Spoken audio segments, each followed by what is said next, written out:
The Transfiguration of Jesus is described in all three Synoptic Gospels, Matthew, Mark, and Luke. Many consider it one of the miracles of Jesus, but different from the others, because it's not performed by Jesus, but it happens to him. Now, all three gospel accounts tell us that Jesus and three of his disciples, Peter, James, and John, go up on a mountain where the transfiguration occurs.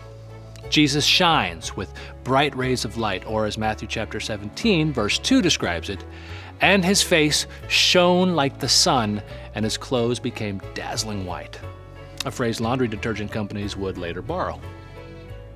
Now, it is this transfiguration, this miracle, that we remember on Transfiguration Sunday.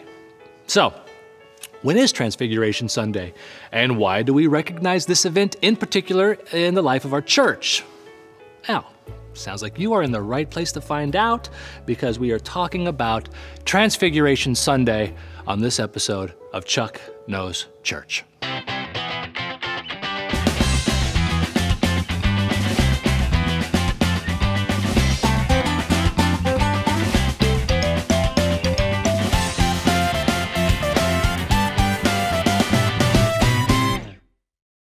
In the Gospel according to Luke 9, verse 29, the appearance of his face changed. Then in Mark 9, verse 2, quote, "And his clothes became dazzling white, such as no one on earth could bleach them," unquote. And then there appeared to the disciples the Old Testament prophets Elijah and Moses talking with Jesus. Then, right, just as they were leaving, Peter suggests building 3 dwellings for Jesus, Moses, and Elijah. Now, some theologians interpret this to mean Peter wants to keep the 3 of them together longer. But while Peter is saying this, a cloud overshadows them. And from the cloud, a voice says, again, according to Matthew's Gospel, "This is my Son, the Beloved.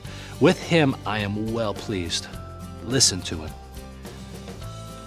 It is Jesus glorified. Now, going back down the mountain, Jesus orders Peter and James and John not to tell anyone what they've seen, according to both Mark and Matthew, until after the Son of Man has been raised from the dead. This confuses his disciples as they question what Jesus means.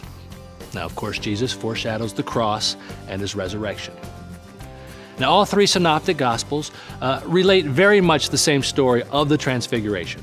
It's widely considered a momentous event because it is a time in which human nature and God meet, the temporal and the eternal, with Jesus seen as the connection, like a bridge between heaven and earth. The Transfiguration is also a bridge between Jesus' public ministry and his passion. From the time of the Transfiguration, Jesus sets his sights on Jerusalem and the cross.